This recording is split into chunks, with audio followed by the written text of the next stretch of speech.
I'm looking around the room. That's nice. And you're looking back at me. It's really good, isn't it? It's good communication.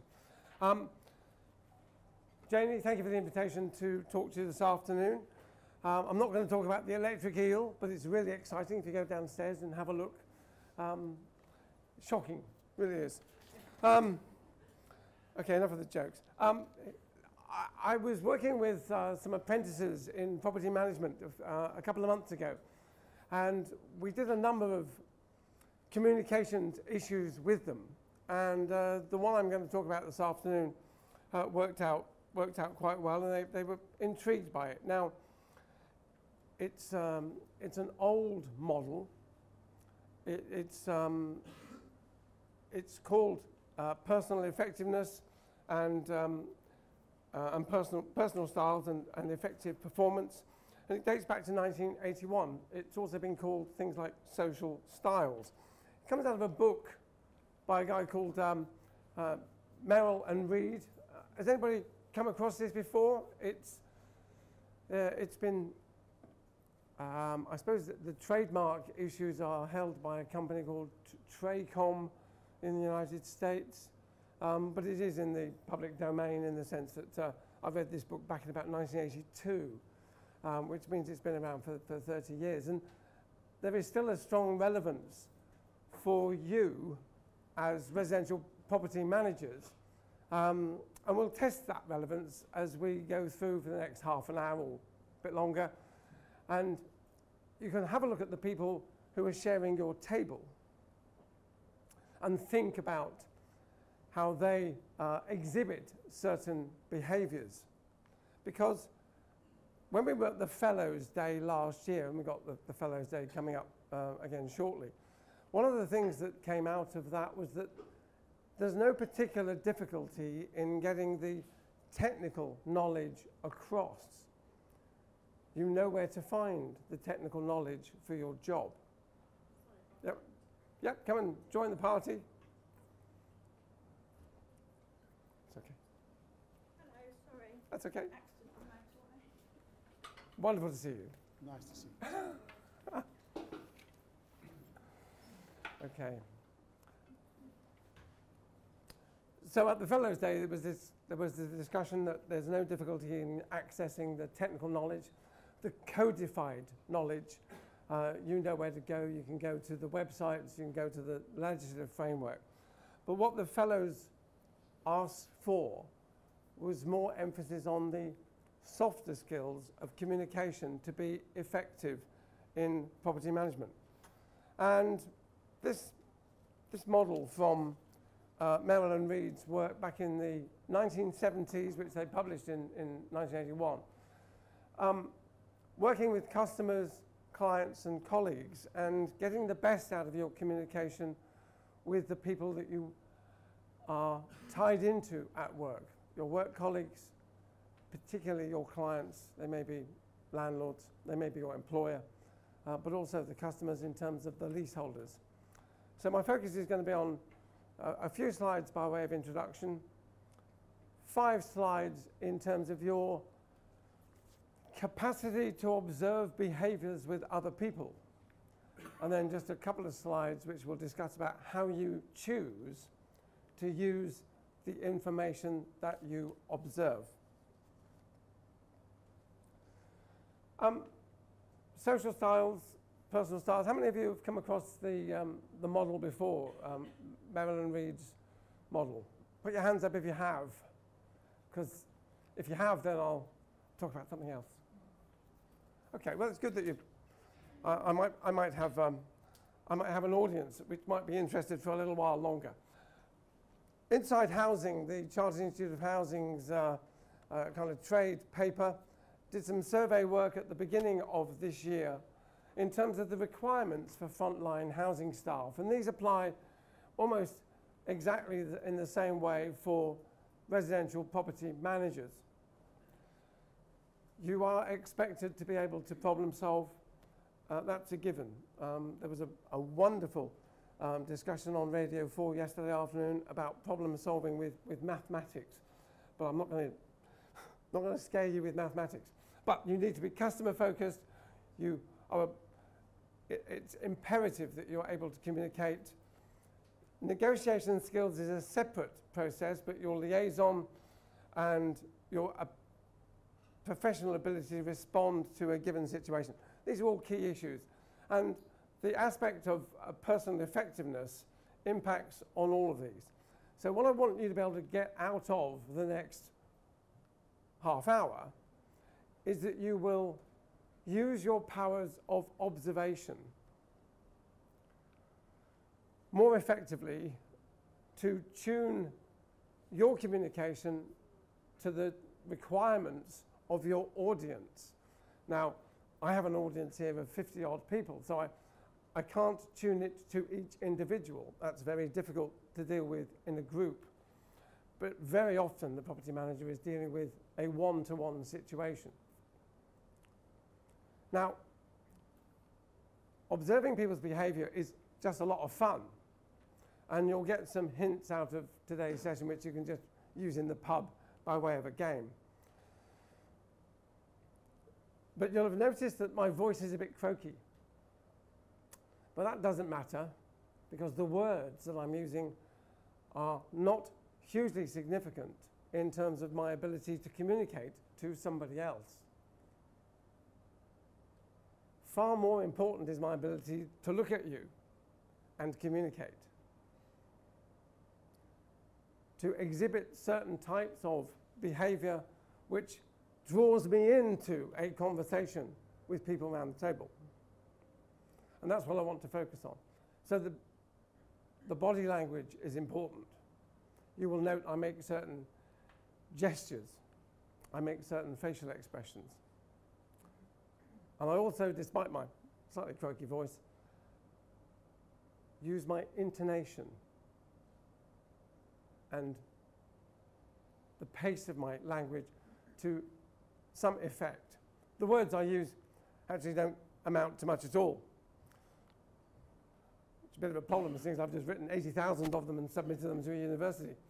However, let's go and think about how we use our behaviours on a day-by-day basis. Nick this off the internet. Nicked all my slides off the internet, but I'll give credit to those where they're relevant. We are what we repeatedly do. Excellence, therefore, is not an act, but a habit. You have habits. You behave habitually.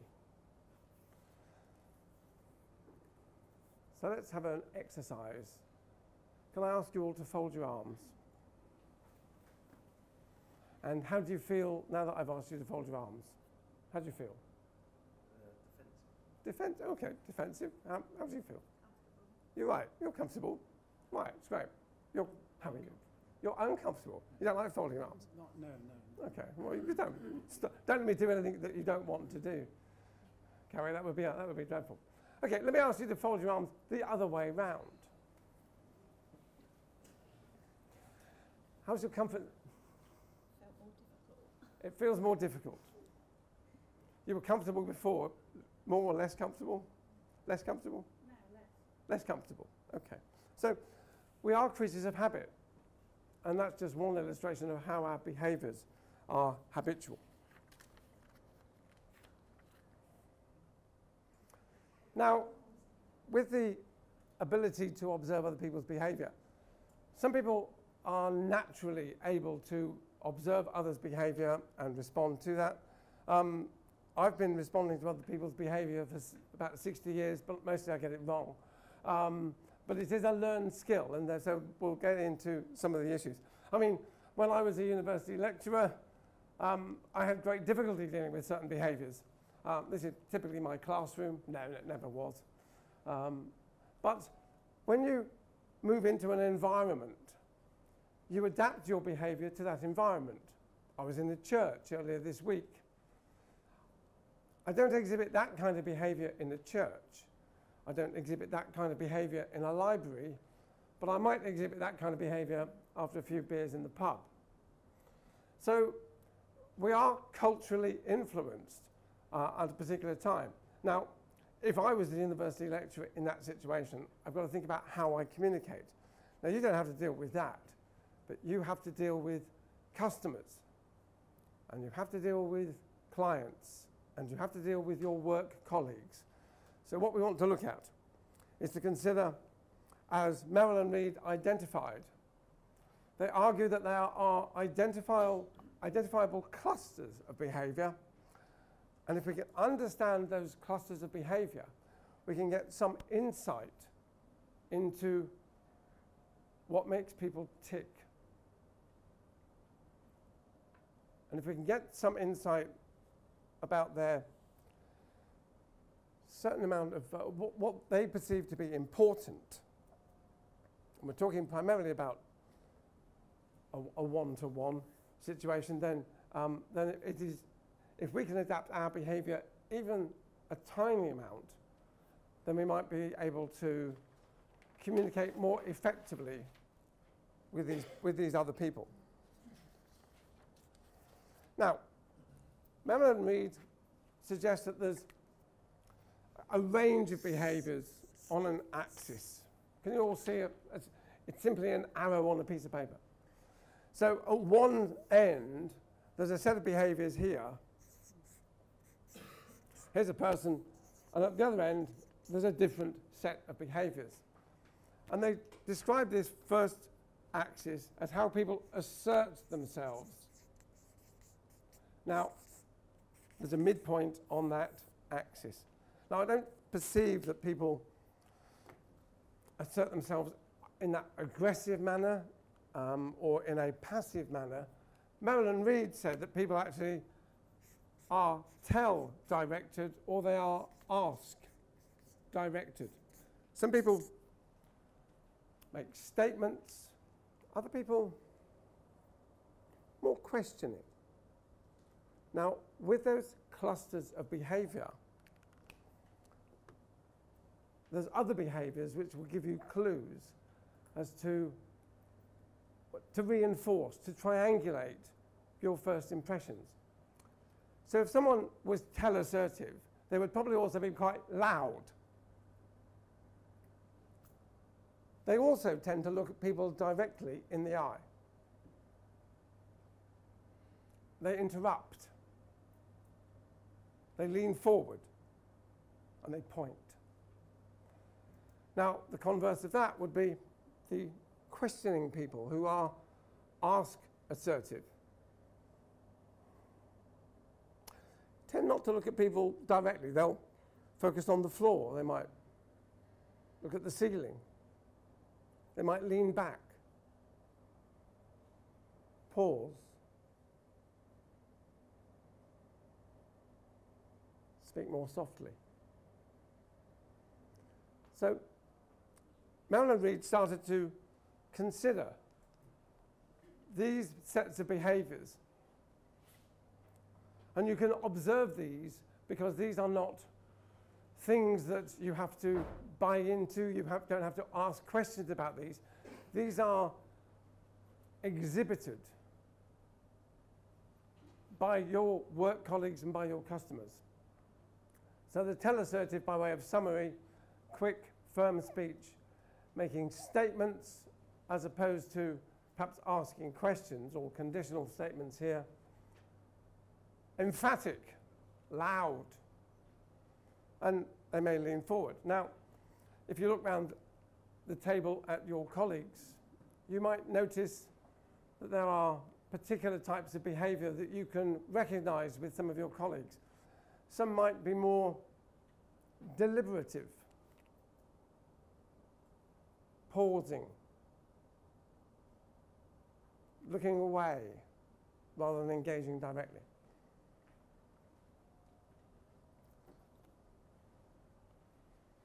It depends, of course. Your perception depends on where you might be situated on such a scale.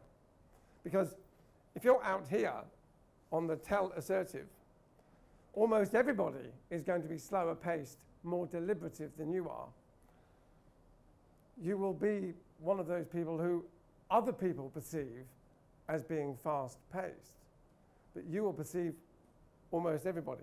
If you're in the middle, you'll have the ability to see those who are more ask-assertive and more tele-assertive, and you'll be sitting somewhere in the middle. If you are, by your habit, more ask-assertive, deliberative, questioning, then you will perceive almost everybody as being more impatient than you are. They want things done to a shorter time scale. So that's one set of behaviours. Can you relate to that? Can you see that you've got colleagues who are either faster or more deliberative than your particular set of behaviours? These aren't behaviours which are, we can get into the nature-nurture debate. My parents are always telling me to hurry up before I went off to school and all that kind of stuff. As it is, I find myself to be reasonably fast-paced anyway. I just wasn't prepared to go to school. Merrill and Read also says that there is another axis, which is the responsiveness axis, which is how people respond to a situation in terms of their interests and their habits around their interests. And they decided that this was a task and a people axis. And a different set of, I'll put responsiveness there. I'll give this all to you in a couple of slides' time. But the difference here is that people use their language differently and their behaviours differently. Hello, Carrot. How are you? Fine. Great. Good. I like Carrot. On the other hand, if I was task-focused, Carrot, can I have the report by 9 o'clock tomorrow morning, please? No. Some people are very factual. Some people talk about their emotions. And Merrill and Read identified this in their responsiveness axis. So, and you would be amazed at how different a language there is across the range of this axis. Those who are people, hi. I remember, I think it was Joan Byers at Woodstock, and she came over the microphone and said, hi, everybody's vibrating. I have no idea what she was talking about, but she was clearly trying to engage with her audience. And yet there'll be other people who are very tasked. I've got this the other way around from what's on the PowerPoint slide. But people will talk about facts. They will be motivated by facts. They will be fed by facts. And they will tend to compose themselves with minimal body gestures. And they will be private people in the sense of their personal feelings. Whereas, hi everybody, on this side, they will be given to a lot of facial expression, a greater range of gestures, and they will tell you what they're feeling. And they'll tell you what they're feeling in a different language from the factual language. So it's, well, my day's not going so well. They don't really want to talk about the fact that their deadline has just expired. They said, well, it's been difficult, So I've got a number of other issues I've got to sort out first, all that kind of stuff. And their language will be quite different. What Merrill and Read did was put these two together into, because the Americans love grids, they put these together into a grid where they put the tell-directed and the ask-directed on the horizontal axis. They put the task-directed at the top and the people at the bottom. And they ended up with this social styles grid, as it's been called. And TRACOM have done a lot of work in developing this as a training program. So TRACOM will give you a 2-day training course. I'm going to give you half an hour by way of a tester. If I was people-directed and responsive, I'd say it was a teaser. But no, it's a tester because I'm focusing on the tasks. And the language is different. And that's all the stuff that I've given you is just simply mapped out in that. And that goes across into 4 styles, which are identified. These are more focused on the relationships. The top are more focused on the tasks. These are more faster paced. Those are more, I'm not comfortable with the term slower paced. I think that's could be seen as being pejorative. But they came out with these 4 labels, and I'm not too hung up on the labels. I think they are, they can get a bit in the way. But they end up with drivers, analyticals, amiables, and expressives. And therefore, if we know what the behaviour set here is, and we know what the behaviour set here is, we can merge those two together and focus on the behaviour set that comes out in each of the quadrants. And although this is difficult to read at the back, I'll just run through that. Because if you were labelled as a driver, and again, don't get hung up on the label, then you are perceived to be, by everybody else, independent, practical, formal, but in terms of actions, you are identified as being results focused, and the emphasis on getting the thing done now.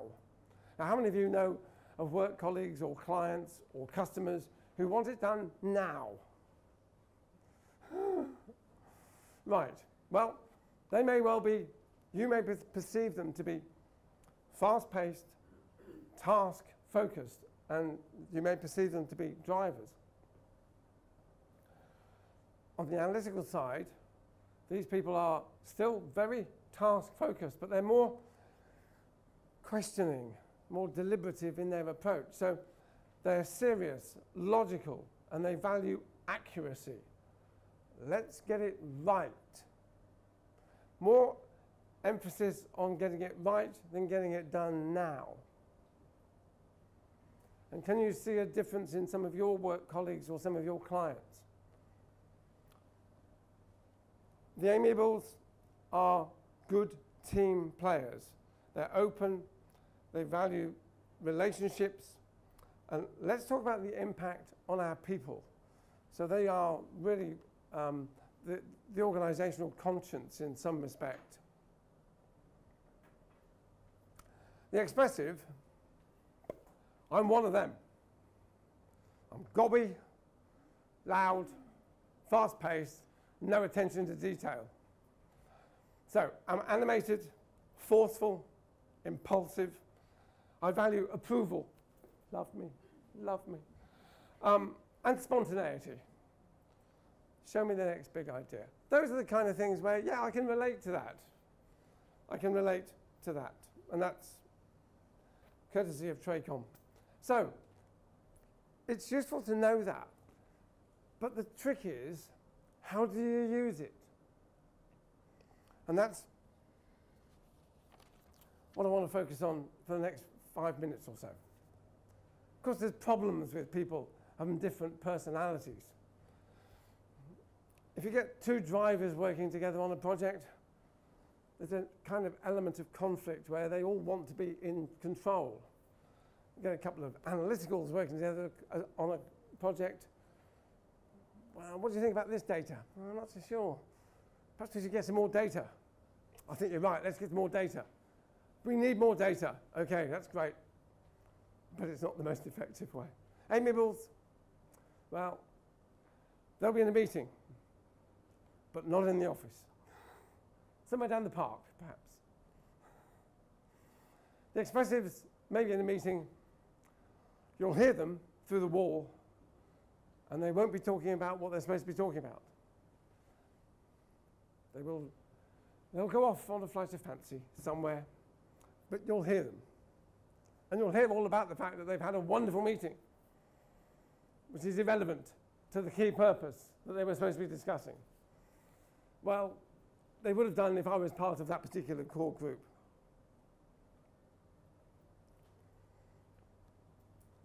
If you think about how our electronic communication is now changing,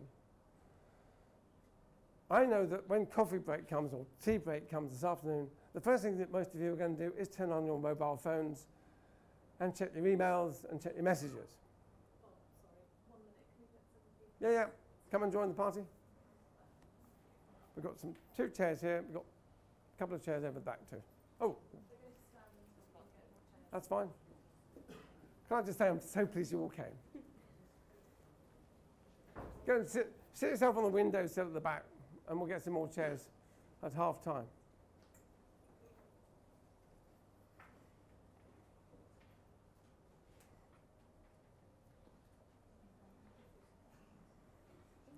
Great. Isn't it nice that people crash our party? So the issue is, how can you respond to that? And I'm thinking that you're going to check your emails and you're going to check your messages at the tea break. Now, what kind of email would you get from each of these particular sets of behaviours? Firstly, let's look at the driving quadrant. How long an email will they send? Count it in words or lines, but it won't be very long. It will be about the task, and it will be about the time scale. And you'll know you're dealing with someone who is focused on being fast-paced and task-focused. And analytical will probably not tell you immediately what the issue is, but will give you all of the data that you need before they get to the punchline at the bottom. Their emails will go on for more than one page if you printed it. Someone's giggling. Can you relate to somebody like that? I'm happy that you're having an understanding on this topic. And when you come to the bottom of the email, you'll probably still no wiser. You're informed, but you're not wiser. Now, the amiable won't send you very many emails, because they'll come and sit on the corner of your desk and tell you about it. We should talk. The expressive will send you an email and you won't understand it. Maybe. But it'll be probably have more capital letters in it than other emails. It will be pretty short. And it probably won't be precisely what you wanted to hear. It will drag in some peripheral topics at the same time. So I've not done the analysis for Twitter. I mean, you know, that number of characters distilled down to there. I guess the drivers love Twitter because it's short and punchy. The analytics, I'm sure, would be uncomfortable with Twitter because you can't get that much data sorted out. And the amiables would still like to sit on the corner of the desk and talk to you rather than tweet you. But when you go into a particular environment, your behaviour ripples out, and people understand that the messages you're sending out are being received back in. So when I meet some people and I greet them, whether it be the handshake or the smile or the acknowledgement, whatever effort I make to a very large degree is reciprocated. So if I meet somebody who's a bit noisy, difficult to find somebody who's noisier than me, but if I meet somebody who's noisier than me, then I will meet them in a similar fashion.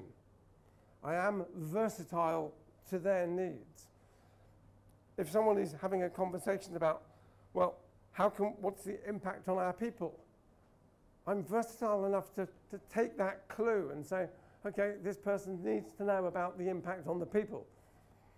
They're not focused on the bottom line, and they're not focused on the evidence supporting the bottom line. They're talking about the people. Let's focus on the people for this group. For this group, work through the detail of their data, and for this group, understand their position in terms of the deadlines that they want. Now, I love this picture, mainly because I've always wanted a Swiss Army knife that looked like that. Because versatility, in terms of a definition, is the ability to turn easily from one another of various tasks. So your versatility, if we go back one slide, is to be able to understand that if you're situated here, let's try a different colour pen. If you're situated here,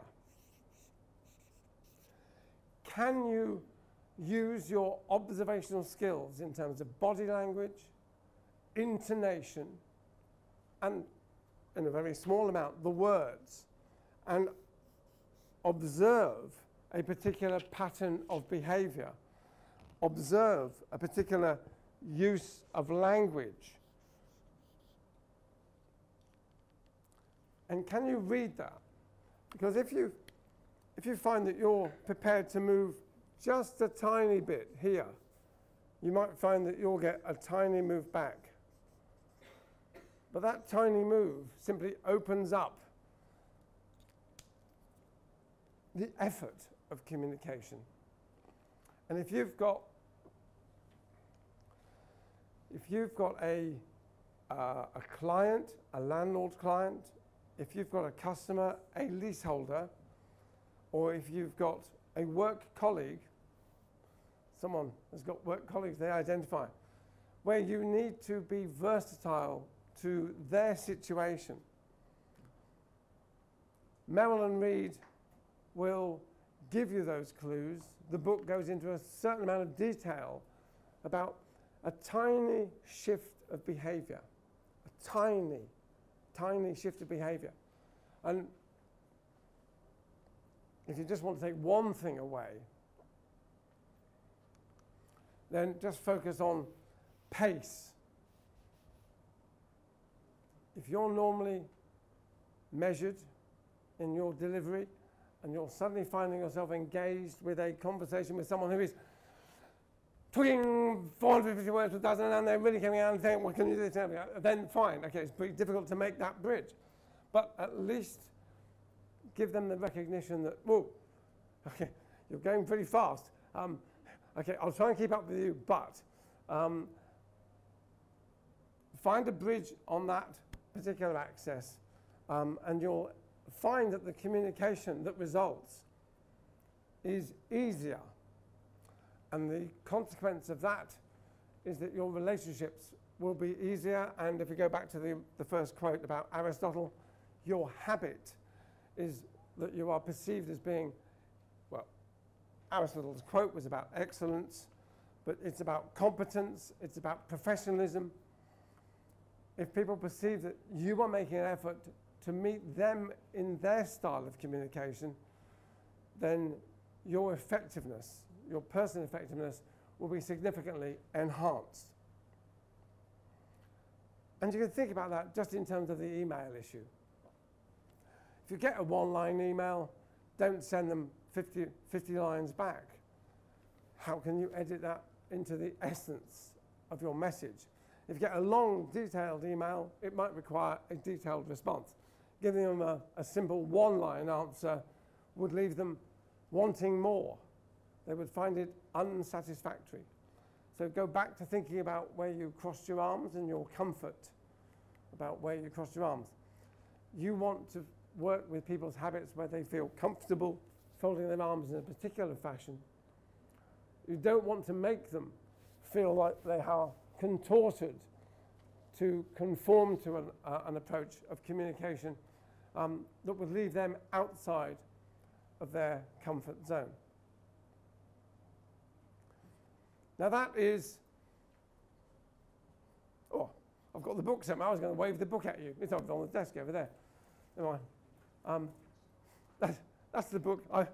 If anyone wants to buy it, I can recommend it. It goes in a lot of detail. If you're really skint, and these books, you know, these psychological books, they cost a fortune. If you don't know about a second-hand book site, second-hand books website, get the words right, it's £2, and you've got to pay £2 shipping from America, but you can get it for £4. I checked it this morning. So ABE Books, Abe Books, and you can get almost any book that's ever been published on the world, second-hand, really cheap. I think last week I bought about 7 books off their website. Wonderful. So ABE Books, Abe Books, and you can get a copy of that. And I've come across a lot of stuff over the last 30 years as being into training and education. And I think it worked for the apprentices, the property management apprentices that we were talking to on a course, and they said it spoke to them. It's clearly spoken to at least one person in the room. How many of you think that you might want to find out more about that particular model? Nobody cares. A few of you do. Okay. Well, I tell you, I mean, it's been out there for nearly 35 years, but I still think it has validity. And it doesn't require you to do very much, doesn't require you to work hard. But there's one gag you can use in the pub tonight. The message is this.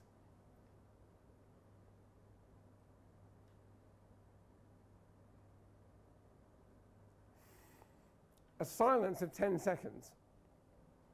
You will be able to identify those who become uncomfortable after 2 or 3 seconds, and you will be able to identify who is comfortable with a pause of at least 10 seconds. So those people who are on the assertiveness axis, who are faster pace here, if you say to them, you know, I've got this really important thing, and the message is, and you just stop there, these people would twitch after about 2 seconds. These people would twitch after about 5 seconds and wiggle in their seats and want you to do something. And these people will just sit there and look at you impassively. But you'll know where they are on the assertiveness axis just by stopping yourself mid-sentence. You can try it in the pub. So if you understand social styles, it enables you to effectively observe, assess, and respond to your customers' and client needs. And I reckon that's enough for now. Thank you very much.